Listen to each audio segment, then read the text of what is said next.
ولا تنكحوا المشركات حتى يؤمن ولأمة مؤمنة خير من مشركة ولو أعجبتكم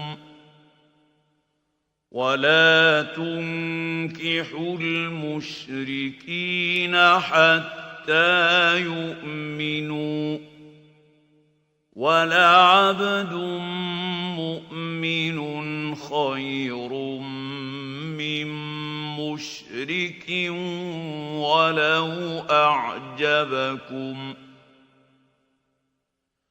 أولئك يدعون إلى النار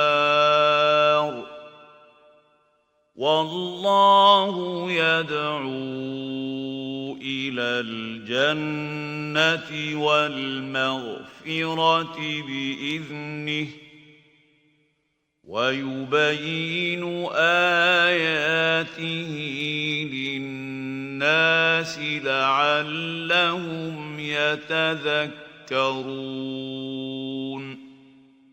और मोमिनो मुशरिक औरतों से जब तक वो ईमान न लाएं निकाह न करना, क्योंकि मुशरिक औरत खा तुमको कैसी ही भली लगे उससे मोमिन लौंडी बेहतर है। और इसी तरह मुशरिक मर्द जब तक ईमान न लाएं मोमिन औरतों को उनकी ज़ौजियत में न देना, क्योंकि मुशरिक मर्द से खा वो तुमको कैसा ही भला लगे मोमिन गुलाम बेहतर है। ये मुशरिक लोगों को दोज़ख की तरफ बुलाती हैं और अल्लाह अपनी मेहरबानी से बहिश्त और बख्शिश की तरफ बुलाता है और अपने हुक्म लोगों से खोल खोल कर बयान करता है ताकि नसीहत हासिल करें। And do not marry polytheistic women until they believe. And a believing slave woman is better than a polytheist, even though she might please you. And do not marry polytheistic men to your women until they believe. And a believing slave is better than a polytheist, even though he might please you.